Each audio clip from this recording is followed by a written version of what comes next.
Mission Walk, India's #1 most advanced rehabilitation and physical therapy center, Manikonda, Alkapur Road. Call 9177 300 194. మా branches Hyderabad, Delhi మరియు పూణేలో కలవు. నమస్తే, వెల్కమ్ టు తెలుగు రాజ్యం. నేను మౌనిక. శ్రీకాంత్ గారు నమస్తే. నమస్తే. నేను లోకల్స్నే నిలబెడతాను శ్రీకాంత్ గారు. నిలబెట్టండి, ఎవరు వద్దన్నారు? నేను ఎందుకు పెడతాను శ్రీకాంత్ గారు? ఆల్రెడీ ఇప్పుడు ఏపీలో ఎలక్షన్స్ జరుగుతున్నాయి కదా. సో సీఎం జగన్ అన్న డైలాగ్ ఇది, నేను లోకల్స్ నిలబెడతా, మీకు నిజంగా లోకల్స్ నిలబెట్టే దమ్ముందా అని అన్నారు.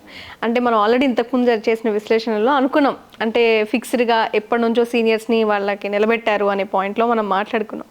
ఆయన డైలాగ్కి ఏ ఏరియాస్ని టార్గెట్ చేసుకుని, విశాఖని సభలో జరిగింది కదా, నిజంగానే అనకాపల్లి, ఆయన స్ట్రెంగ్త్ ఏంటి, ఆ డైలాగ్ వేయడానికి కారణం ఏంటి ఆ ఏరియాలో ముఖ్యంగా? అంటే దీనిని చాలా లోతుగా విశ్లేషకులు అధ్యయనం చేస్తున్నారు ఈ అంశాన్ని. ఎందుకంటే ఆయన చాలా దూకుడుగా, దుందుడుకుగా ఆయన సంధించినటువంటి ఒక స్థానిక అస్త్రం. లోకల్ అంటే స్థానికులు, నాన్ లోకల్ స్థానికేతరులు. ఇప్పుడు ఇక్కడ అనకాపల్లి సభలో ఆయన ఆ మాట అన్నారు.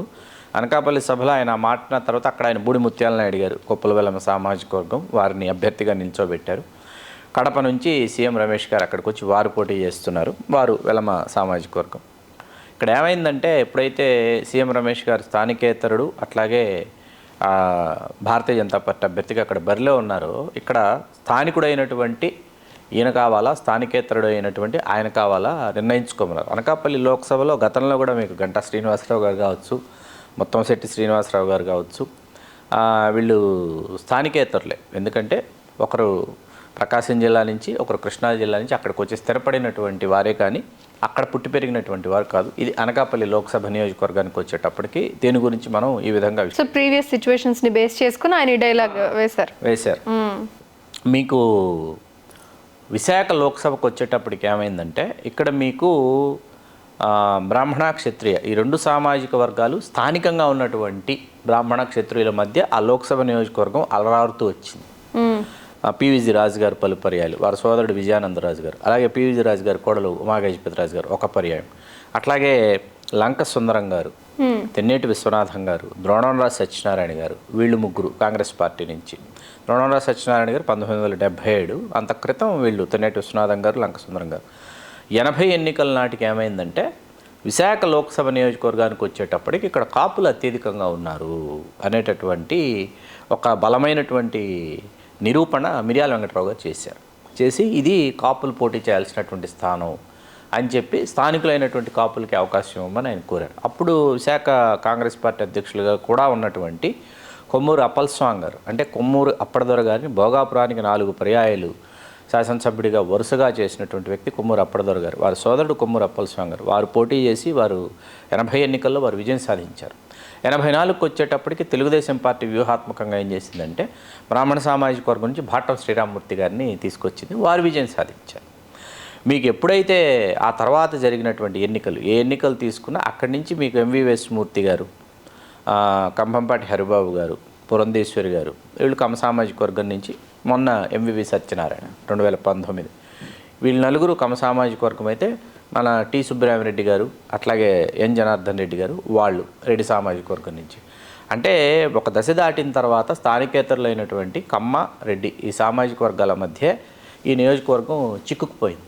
ఓకే, పైగా వీరు స్థానికేతరులు చిక్కుకుపోయినటువంటి నేపథ్యంలో అక్కడ ఉన్నటువంటి కాపుల చిరకాల వాంఛ ఏంటంటే, విశాఖ లోక్సభకి మేము తిరిగి ఎప్పుడు ప్రాతినిధ్యం వహిస్తామనేది అక్కడ ఆ విశాఖ లోక్సభ నియోజకవర్గ పరిధిలో ఉన్న 7 శాసనసభ నియోజకవర్గాల్లో ఉన్నటువంటి బలమైన సామాజిక వర్గంగా కాపుల యొక్క చిరకాల వాంఛ.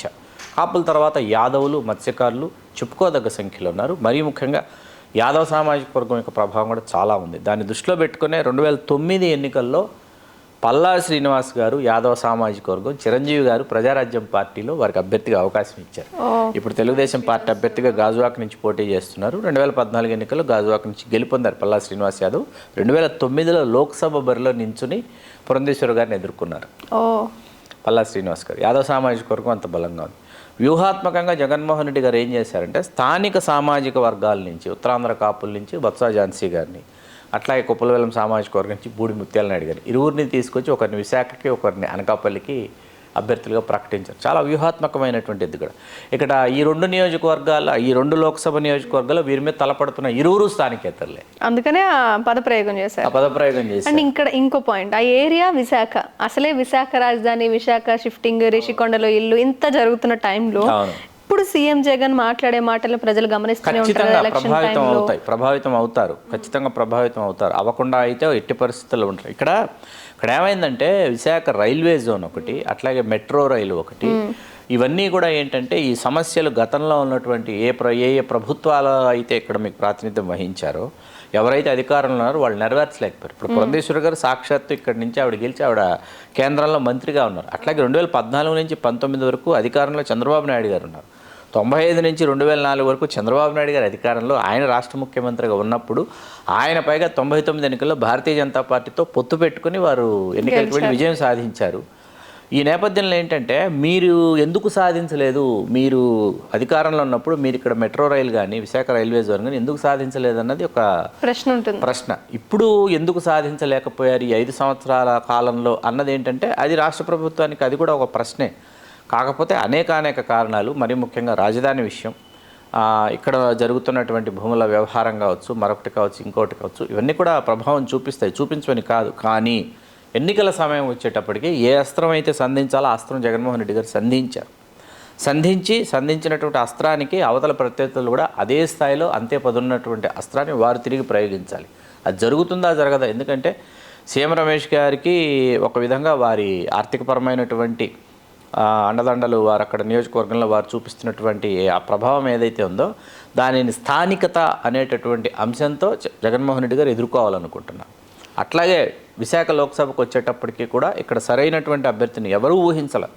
బొత్స ఝాన్సీ గారు ఇక్కడ అభ్యర్థి అవుతారని ఎవరూ ఊహించాల. పైగా మహిళ. ఈ 2 అంశాలని తీసుకుని బొత్స ఝాన్సీ గారిని తీసుకొచ్చి చాలా సరైనటువంటి వ్యూహాత్మకమైనటువంటి సమీకరణ జగన్మోహన్ రెడ్డి గారు చేశారు.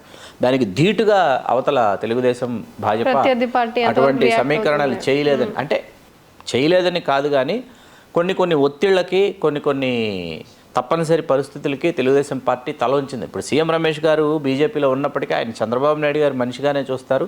అంత క్రితం తెలుగుదేశంలో చక్రం తిప్పినటువంటి ఆ టాప్ 10లో ఆయన ఒకరు, టాప్ 10లో కూడా కాదు, టాప్ 5లో ఆయన ఒకరు. ఆయన అలాగే చూస్తారు. పైగా సీఎం రమేష్ గారు అర్ధాంగి, చంద్రబాబు నాయుడు గారి సామాజిక వర్గానికి చెందినటువంటి వ్యక్తి, ఆ దిశగా కూడా చూస్తారనమాట వారు.